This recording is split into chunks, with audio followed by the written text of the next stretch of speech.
ஒருத்தன் தன்னுடைய நண்பனை வழியில பார்த்தான். என்னப்பா லெட்டர் போட்டுனே கிடைச்சதா அப்படின்னா, ஓ கிடைச்சதேன்னா அவன். இவன் உடனே ஏன்டா போய் சொல்ற, நான் உனக்கு லெட்டரே போடல, சும்மா தான் கேட்டேன், உடனே கிடைச்சிட்டுதுங்கிறிய அப்படின்னா.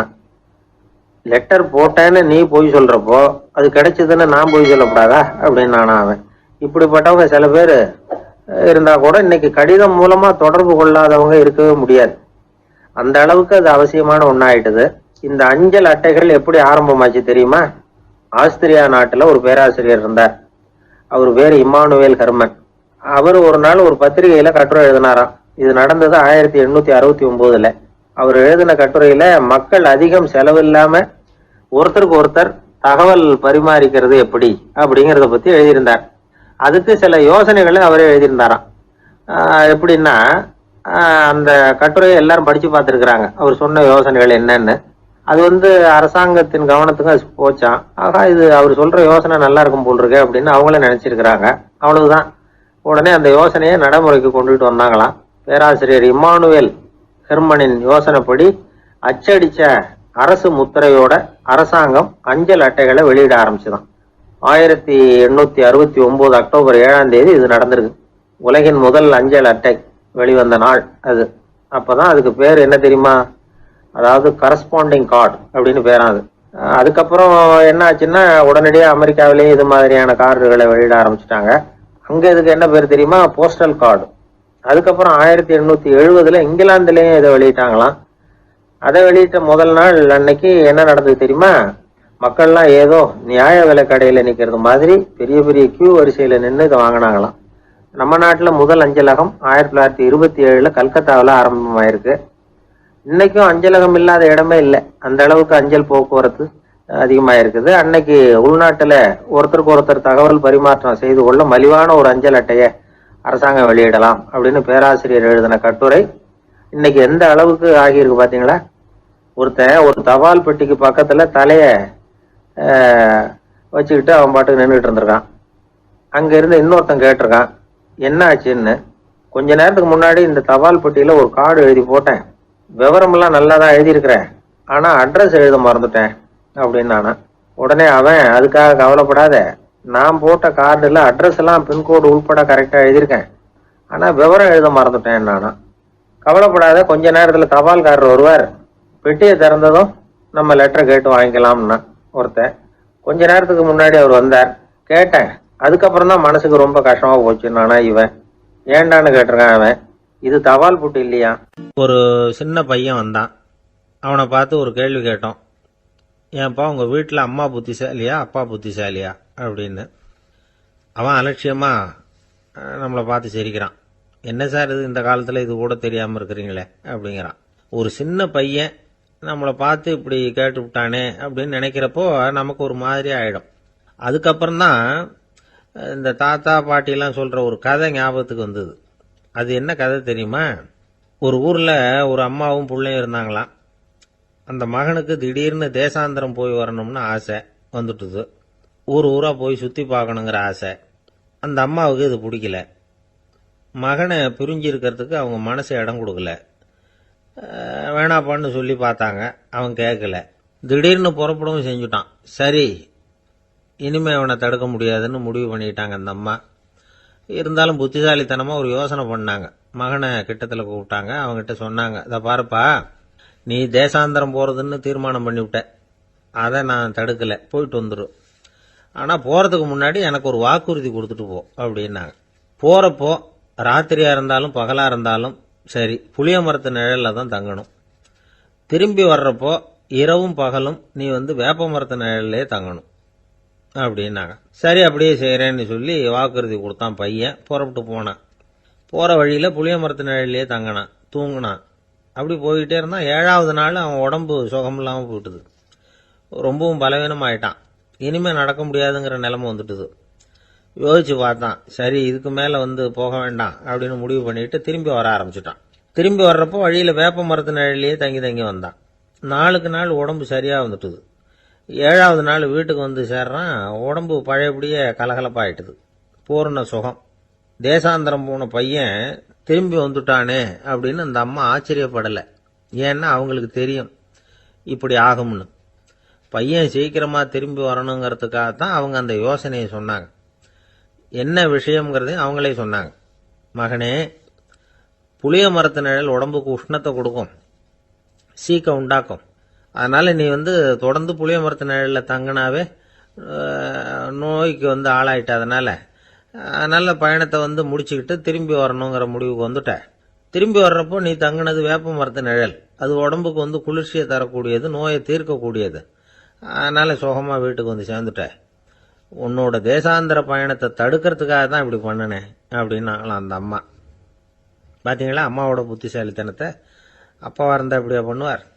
ஒரு அப்பா பையன்கிட்ட 10 ரூபா கொடுத்து இதை எடுத்துக்கிட்டு அடுத்த ஊருக்கு போய் அங்க இருக்கிற மாமா கிட்ட இதை கொடுத்துட்டு வாடா, வழியில எங்கேயாவது மரத்தடியில படுத்து தூங்கி விடாதே அப்படின்னு எச்சரிக்கை பண்ணி அனுப்புனாராம். பையனுக்கு எச்சரிக்கையா வாழறது எப்படிங்கறத கத்து கொடுக்கறதுக்காக இப்படி பண்ணார். அவன் பணத்தை வாங்கிட்டு போனான். அப்பா சொன்னதை மறந்துட்டு ஒரு மரத்தடியில படுத்து தூங்கிட்டான். அவனுக்கு தெரியாம அவன் பின்னாடியே போன அப்பா அவன் கையில இருந்த அந்த 10 ரூபாயை நைஸா எடுத்துட்டு வந்துட்டார். அவன் பையில தானே வச்சிருந்தான், அது தெரியாம எடுத்துட்டு வந்துட்டார். அவன் தூங்கிட்டு இருக்கான். எடுத்துட்டு ஒரு மறுபடியும் வீட்டுக்கு வந்துட்டார். பையன் மூழ்கிக்கிட்டு பைய தடவி பார்க்கறான், பணத்தை காணும். அழுதுகிட்டே திரும்பி வந்தான். அப்பா கிட்ட விஷயத்த சொன்னான்.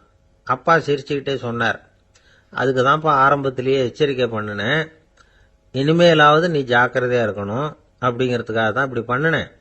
அந்த பணம் எங்கேயும் போயிடல, நான் தான் அதை உனக்கு தெரியாம எடுத்து வச்சிருக்கிறேன்.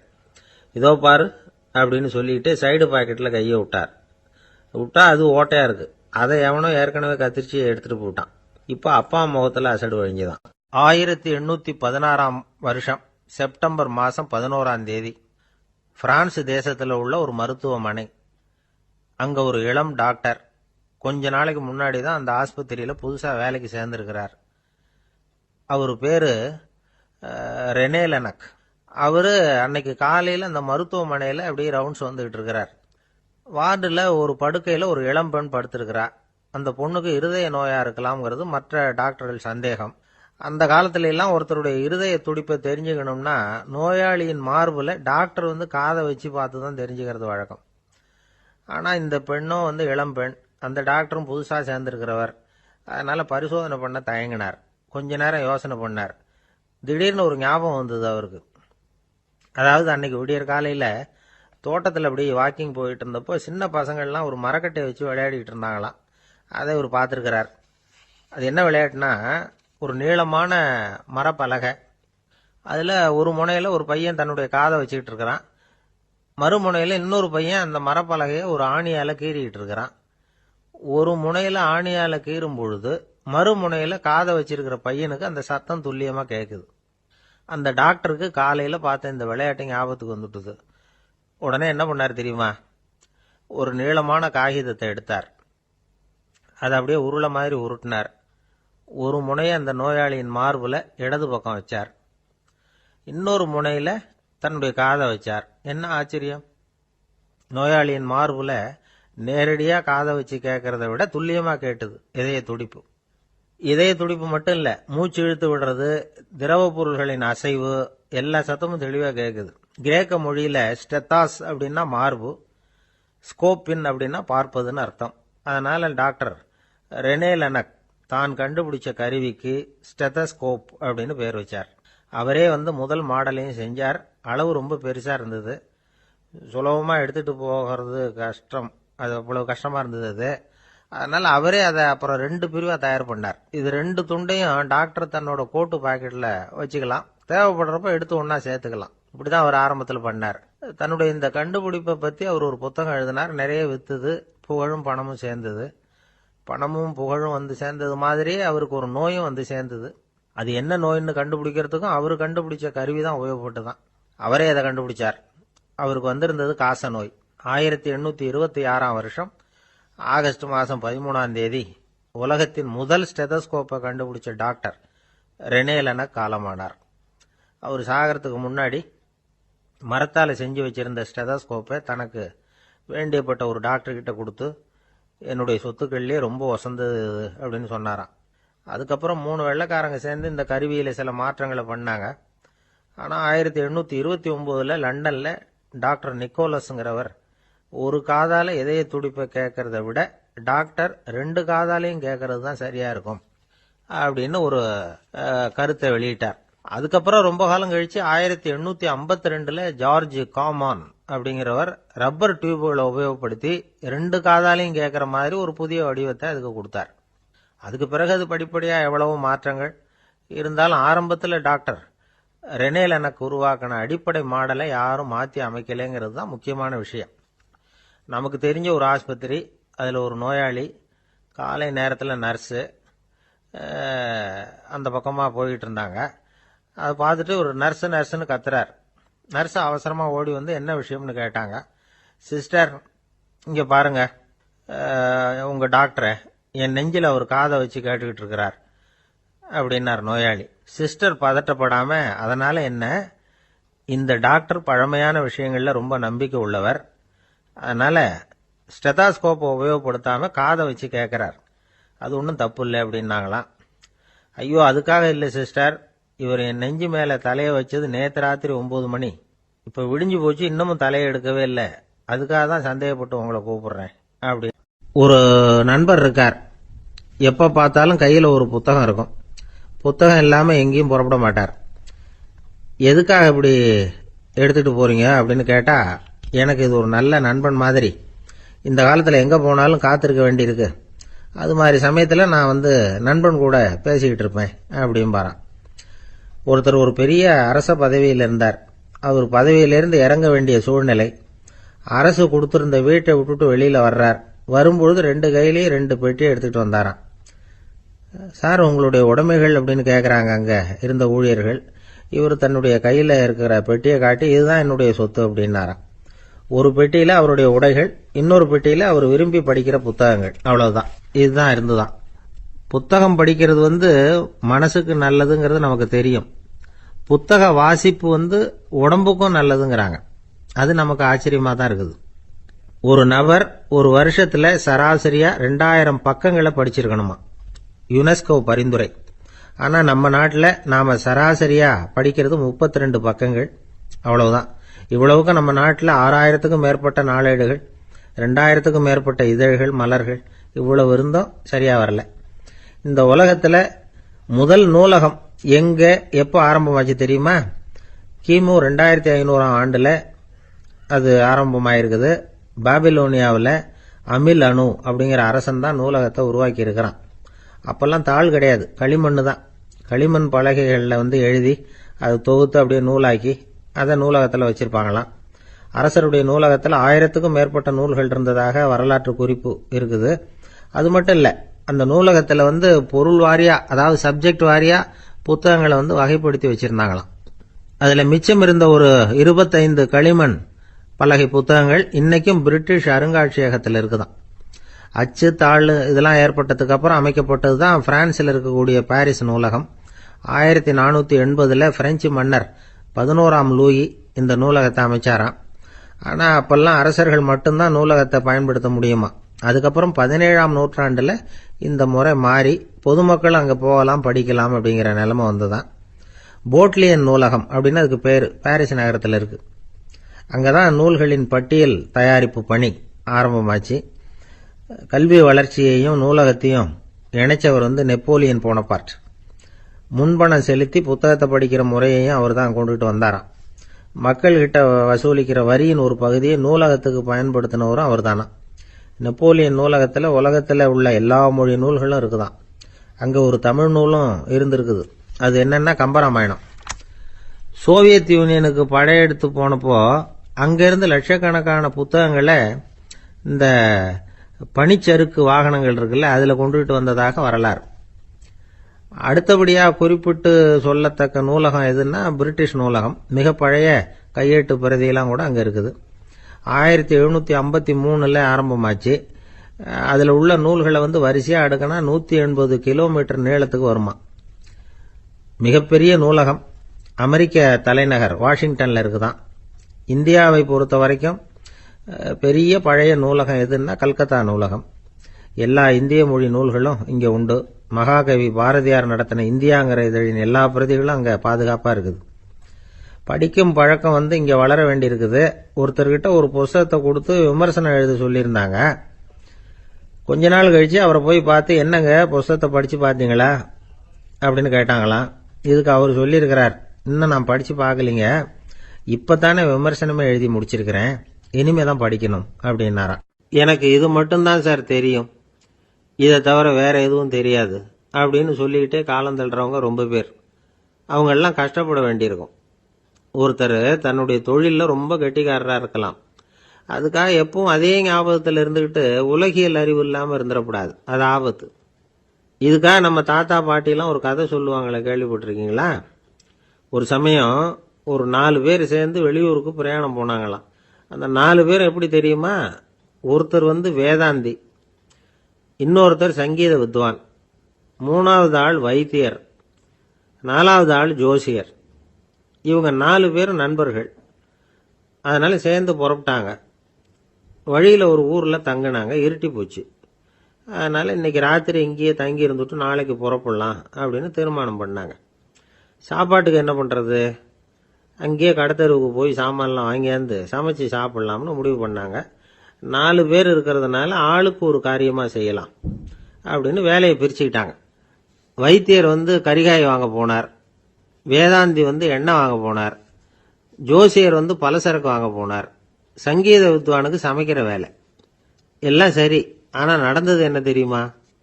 கடைத்தெருவுக்கு காய்கறி வாங்க போனார்ல வைத்தியர், அங்கே போய் மார்க்கெட்டில் பார்த்தார், ஒவ்வொரு கரிகாயாக எடுத்து பார்த்தார்.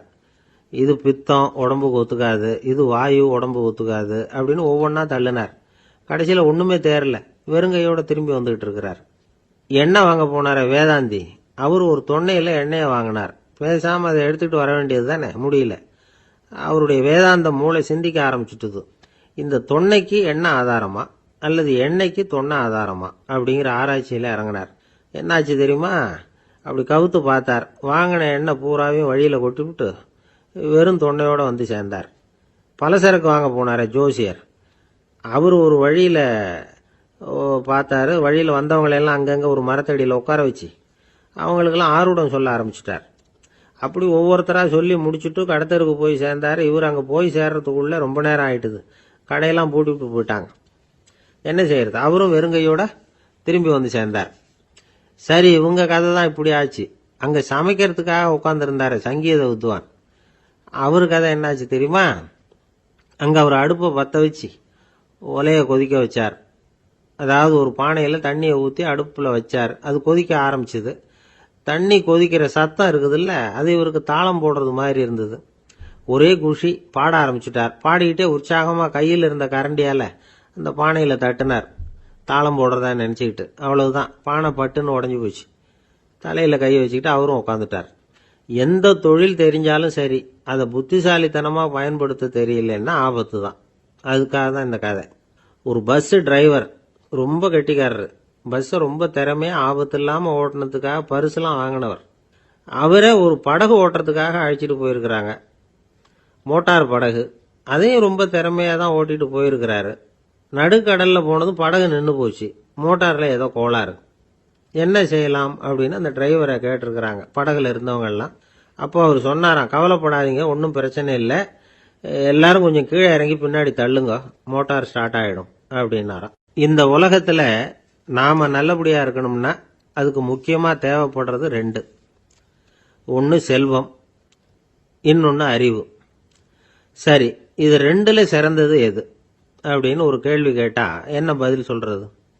இதே கேள்வியை ஹஸ்ரத் அலி அவர்கள்கிட்ட கேட்டாங்களாம்.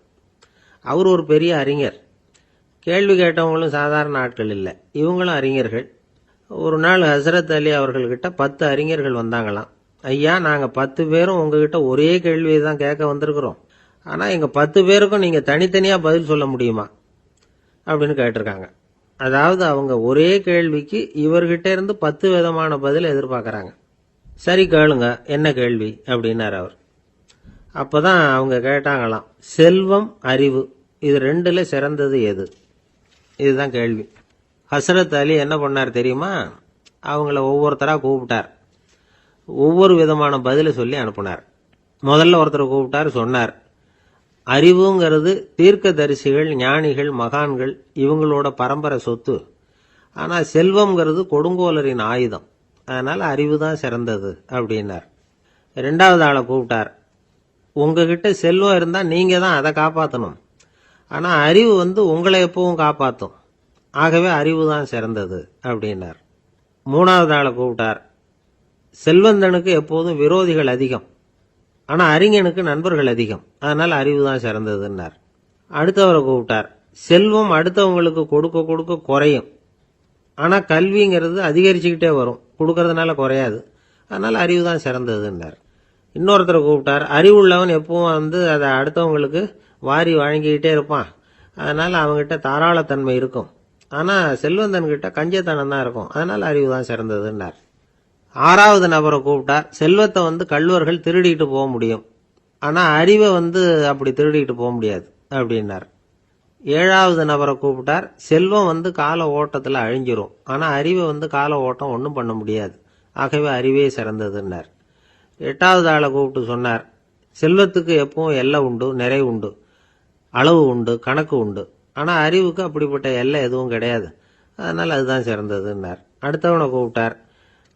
செல்வம் உள்ளத்துல உள்ள ஒளியை போக்கிவிடும், இருட்டை உண்டாக்கிவிடும், விரிந்த மனப்பான்மையை குறுகலாக்கிவிடும். ஆனா அறிவு அப்படி இல்லை, இருண்ட உள்ளத்துல ஒளியை பாய்ச்சி அதை விசாலப்படுத்துது, அதுதான் சிறந்ததுன்னார்.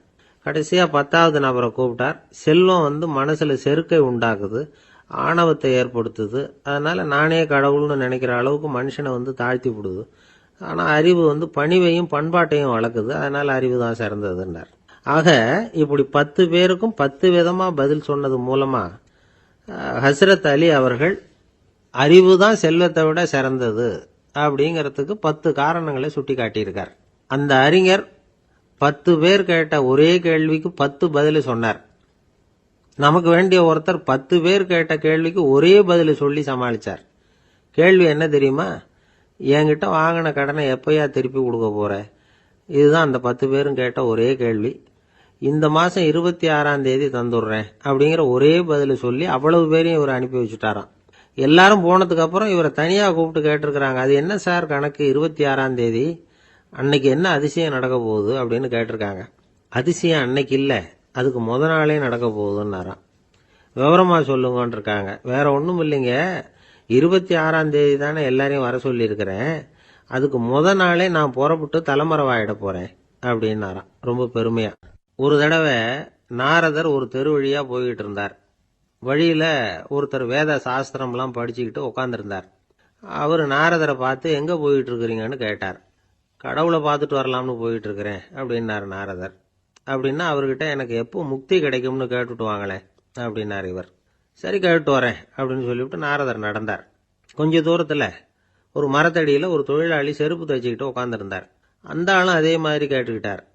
எனக்கு எப்போ முக்தி கிடைக்கும்னு கடவுள்கிட்ட கேட்டுக்கிட்டு வாங்களேன்னார். அவர்கிட்டையும் சரின்னு சொல்லிவிட்டு நாரதர் நேரா வைகுண்டத்துக்கு சேர்ந்தார். கடவுளை பார்த்தார். இவங்க 2 பேரும் சொல்லி அனுப்பின விஷயத்தை பத்தி கேட்டார்.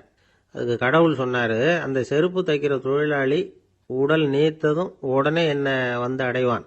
ஆனா அந்த சாஸ்திரம் படிச்ச ஆள் இப்போதைக்கு என்கிட்ட சேர மாட்டான். அவன் இன்னமும் பல பிறவிகள் எடுத்து அங்கேயே இருக்க வேண்டி இருக்குது. எப்போ இங்க சேருவான்னு எனக்கே தெரியாது அப்படின்னார். நாரதருக்கு இதோட ரகசியம் என்னங்கிறது புரியல. எனக்கு ஒன்றும் புரியலையேன்னாராம் கடவுள்கிட்ட. சீக்கிரம் புரிஞ்சுக்குவேன், நீ திரும்பி போறப்போ நான் இங்க வைகுண்டத்துல என்ன செஞ்சுக்கிட்டு இருக்கேன்னு கேட்டா, ஒரு ஊசியின் துவாரத்துல ஒரு யானைய கோத்துக்கிட்டு இருக்கிறேன்னு அவங்க கிட்ட சொல்லு அப்படின்னார் கடவுள் சிரிச்சுக்கிட்ட. நாரதர் பூமிக்கு திரும்பினார். கடவுளை பாத்தீங்களா எப்படி இருக்கார் அப்படின்னு விசாரிச்சார். வேத சாஸ்திரம் படிச்சவர். ஓ பகவானா, அவர் யானைய ஊசியின் காதுல நுழைச்சிக்கிட்டு இருக்கிறார் பார்த்தேன்னார் நாரதர். ஊசி காதுல யானையா? அது எப்படி முடியும்? நீங்க சொல்றத நான் நம்ப மாட்டேன்னு விட்டார் அவரு. சரி, இந்த ஆளுக்கு இறைவன் பேர்ல நம்பிக்கை இல்லை அப்படிங்கறத நாரதர் புரிஞ்சுக்கிட்டார். அடுத்தபடியா அந்த தொழிலாளி இருந்த இடத்துக்கு போனார். இறைவனை பாத்தீங்களான்னு கேட்டார் அவரு. பார்த்தேன், ஒரு ஊசி துவாரத்துல யானையை கோத்துக்கிட்டு இருந்தார் அப்படின்னு சொல்லிவிட்டு நாரதர் அந்த ஆள் முகத்தை கவனிச்சார். அந்த தொழிலாளி இதை கேட்டுட்டு கொஞ்சம் கூட ஆச்சரியப்படல. அவரால் முடியாத காரியம் கூட உண்டானார். என்ன இப்படி சொல்ற, ஊசியின் துவாரத்துல யானையை கோக்க முடியும்னு நீ நம்புறியா அப்படின்னு கேட்டார் நாரதர். நிச்சயமா நம்புறேன்னார் அவர். அது எப்படி அப்படின்னு கேட்டார் இவர். இதோ பாருங்க, நான் இந்த ஆலமரத்தடியில தான் தினமும் உட்கார்ந்துருக்கிறேன். தினமும் இந்த மரத்துல இருந்து எவ்வளவோ பழம் கீழே விழுது. இந்த பழத்துல இருக்கிற ஒவ்வொரு விதையிலேயும் உள்ள ஒரு ஆலமரம் இருக்குது. ஒரு சின்ன விதைக்குள்ள ஒரு பெரிய ஆலமரம் இருக்க முடியுங்கிறப்ப ஊசி துவாரத்துல கடவுள் யானையை நுழைய வச்சாருங்கிறத ஒத்துக்கிறதுல என்ன கஷ்டம் இருக்கு அப்படின்னு ரொம்ப சர்வசாதாரணமா பதில் சொன்னாராம் அந்த தொழிலாளி. நாரதர் யோசனை பண்ணார். இந்த தொழிலாளி வேத சாஸ்திரங்களை எல்லாம் படிக்கலைன்னா கூட அறிவுபூர்வமா சிந்திச்சு இறைவனை நம்புறான். அதனாலதான் கடவுள் இந்த ஆளுக்கு சீக்கிரம் முக்தி கிடைக்கும்னு சொன்னார் அப்படிங்கிறத புரிஞ்சுக்கிட்டாராம். இந்த கதையில வர்ற கடவுள், நாரதர், வைகுண்டம் இதெல்லாம் ஒரு பக்கம் இருக்கட்டும், ஒரு சின்ன விதைக்குள்ள ஒரு பெரிய ஆலமரம் தூங்கிக்கிட்டு இருக்கு அப்படிங்கிற உண்மை, அந்தரத்துல 1000 கிரகங்கள் சுத்திக்கிட்டு இருக்குங்கிற உண்மை, இதெல்லாம் நாம பார்த்துக்கிட்டு தானே இருக்கிறோம். இந்த உண்மைகள் அதிசயமா நமக்கு தெரியறதுனால அதை நம்பாம இருந்துட முடியாது. இயற்கையை பரிபூர்ணமாக நம்புங்கள், அந்த நம்பிக்கையே நம்ம வாழ்க்கைக்கு ஆதாரம் அப்படிங்கிறத விளக்கறதுக்காக தான் இந்த கதை. இந்த காலத்துல நம்ம பிள்ளைங்களுக்கெல்லாம் இது மாதிரி நம்பிக்கை அதிகமாவே இருக்குது.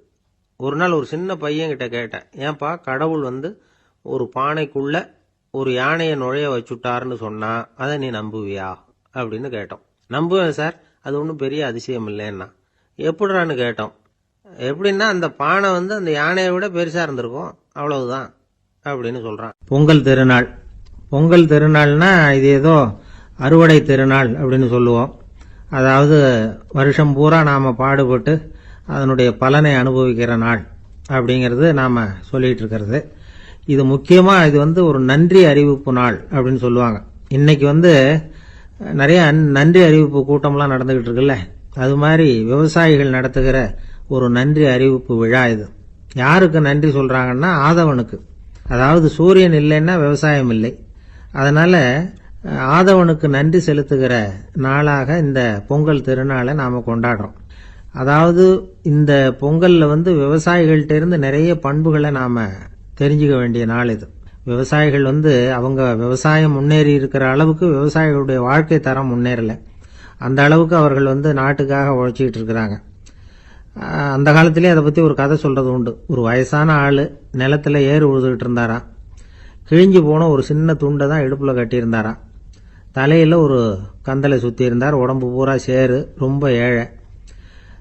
ஏறு ஓட்டிட்டு இருக்கிறவர் வேற எப்படி இருப்பார்? இருந்தாலும் அந்த ஆளு ரொம்ப ஜாலியா பாட்டு பாடிக்கிட்டே ஏறு உழுதுகிட்டு இருந்தாராம். உடம்புலதான் அவர் ஏழையை தவிர மனசுல ஒரு ஏழையா தெரியல. அந்த சமயத்துல அந்த நாட்டு ராஜா அந்த பக்கமா குதிரை மேல வந்தாராம். வேட்டைக்கு போயிட்டு பரிவாரங்களோட திரும்பி வந்துகிட்டு இருக்கிறார். ரொம்ப செல்வ செழிப்புல இருக்கிற ராஜா அவர். அவரு இந்த வயசான விவசாயியை பார்த்திருக்கார். இந்த ஆளு ரொம்பவும் ஏழைங்கிறது அவர் பார்த்தாவே பளிச்சுன்னு தெரியுது. கட்டிக்கிறதுக்கு நல்ல துணி இல்லை, உடம்போ இழைச்சி போயிருக்குது, வயிறு முதுகுல போய் ஒட்டிக்கிட்டு இருக்கு, கண்ணு குழி விழுந்து போயிருக்குது. ஆனாலும் முகத்தை பார்த்தா சந்தோஷமா இருக்கிற மாதிரி இருக்கு. இவ்வளவு உற்சாகமா பாடிட்டு இருக்கிறாரே அப்படின்னு ஆச்சரியமா நினைச்சு பார்த்தார் அந்த ராஜா. சரி, அவர்கிட்ட கொஞ்சம் பேச்சு கொடுத்து பார்க்கலாம் அப்படின்னு முடிவு பண்ணார். ஐயா பெரியவரே, இப்படி கொஞ்சம் வர முடியுமான்னாராம். பொழுது போறதுக்குள்ள நான் இந்த வயல் பூரா உழவு ஓட்டி ஆகணும், அதனால பேசுறதுக்கு நேரம் இல்லை அப்படின்னாராம் அந்த பெரியவர்.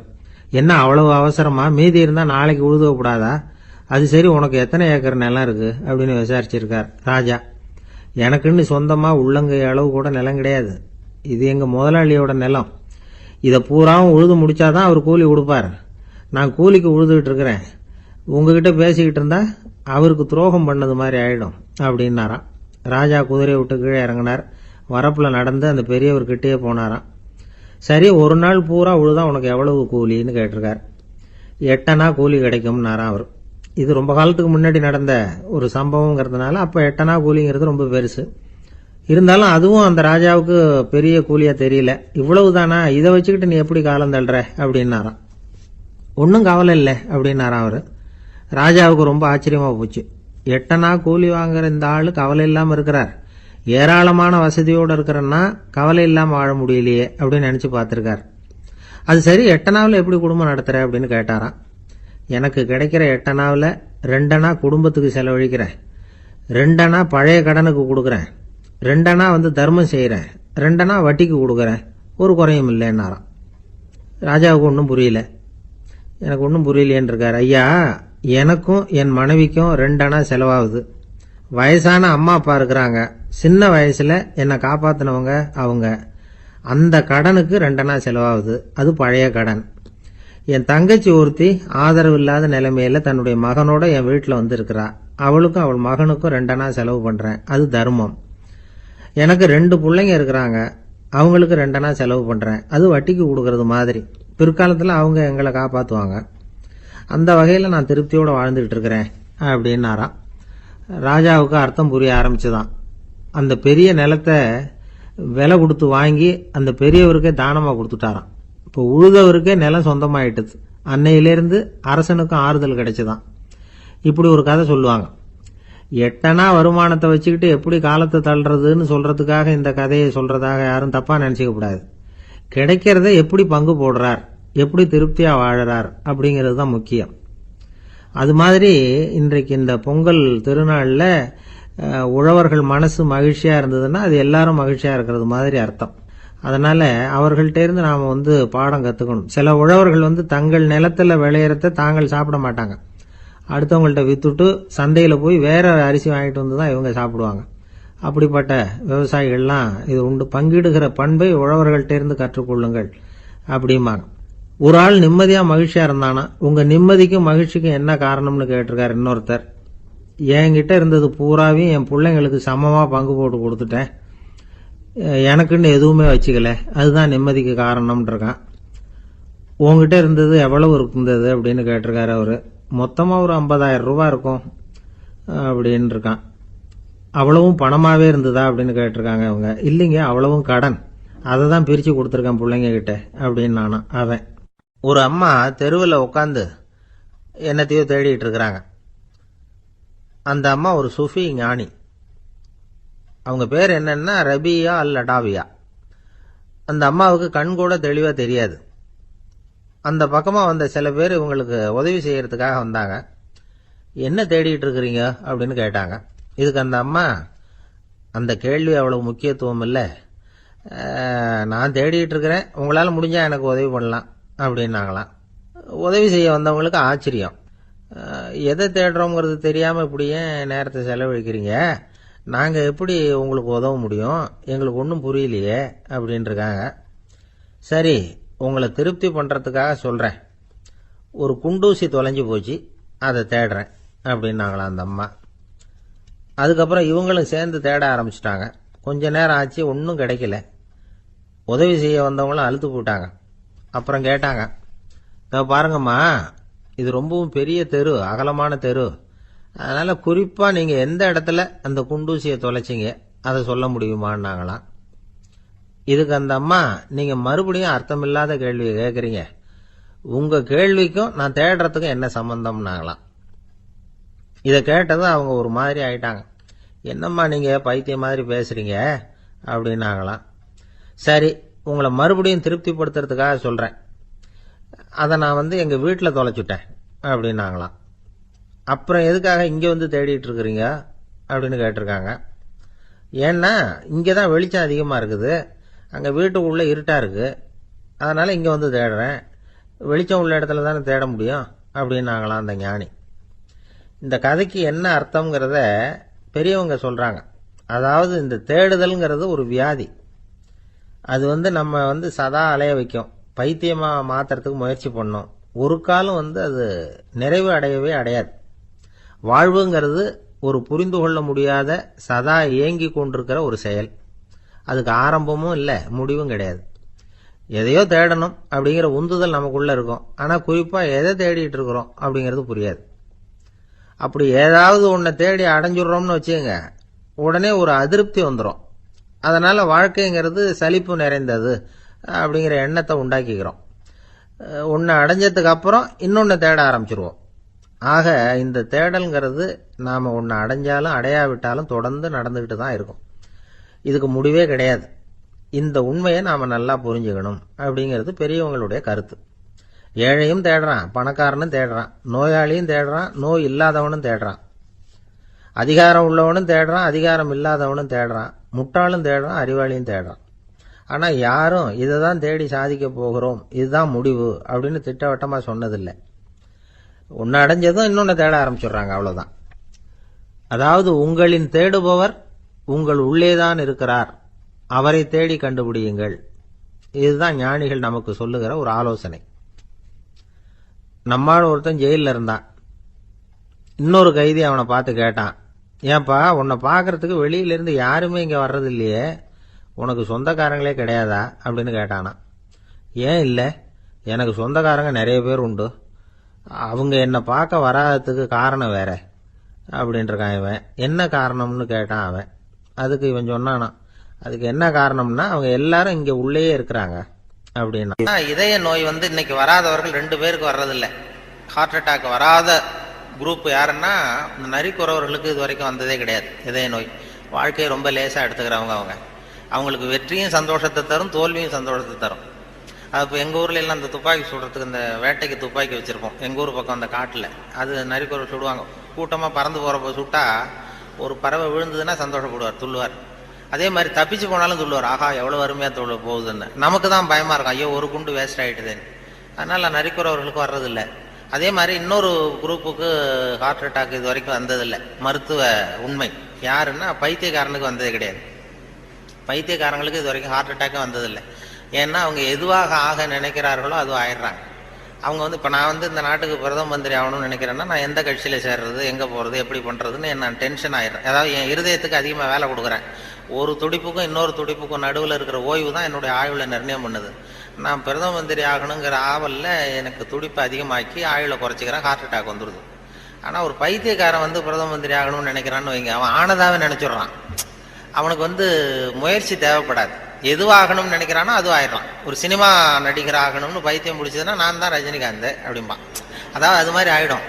அந்த அந்த மன அளவில் அந்த நிறைவு வந்துடுறதுனால அவங்களுக்கு இதய நோய் வர்றதில்லை. இது அவங்கள்ட்ட இருந்து நாம கற்றுக்க வேண்டியதான். அதனால தான் எதையும் லேசாக எடுத்துங்கன்னு சொல்லி இப்போ இந்த காலத்தில் எல்லாரும் உபதேசம் பண்ண ஆரம்பிச்சுட்டாங்க. அதாவது இப்போ சித்த சுவாதீனத்துடன் கூடிய பைத்திய தன்மையுடன் வாழ கற்றுக்கொள்ளுங்கள் அப்படிங்கிறது இந்த காலத்து மனிதர்களுக்கு சொல்லப்படுகிற உபதேசம். சித்த சுவாதீனத்துடன் கூடிய பைத்திய தன்மையுடன் வாழ கற்றுக்கொள்ளுங்கள் அப்படின்னா அது என்ன பைத்தியத்தன்மை சித்த சுவாதீனம்னா, நாம சித்த சுவாதீனமாக இருக்கணும். இன்னொருத்தர் பைத்தியக்காரத்தனமாக பேசினா ஒத்துக்கணுமா? இப்போ உங்கள் வீட்டில் அல்லது உங்கள் நண்பர்கள்ட்ட யார்ட்டையோ கேட்குறீங்க, 8ஐயும் 3ஐயும் பெருக்குனா என்னன்னு கேட்குறீங்க. 8ம் 3ம் பெருக்குனா 23ன்னு சொல்கிறாருன்னு வைங்க, உடனே நீங்கள் சண்டைக்கு போகக்கூடாது. தப்பு, நீ சொல்கிறது தப்புன்னு சண்டை போகக்கூடாது. பரவாயில்ல, நீ 23ன்னு இது நினச்சிருக்க, நான் 24ன்னு நான் எனக்கு சொல்லி கொடுத்துருக்குறாங்க.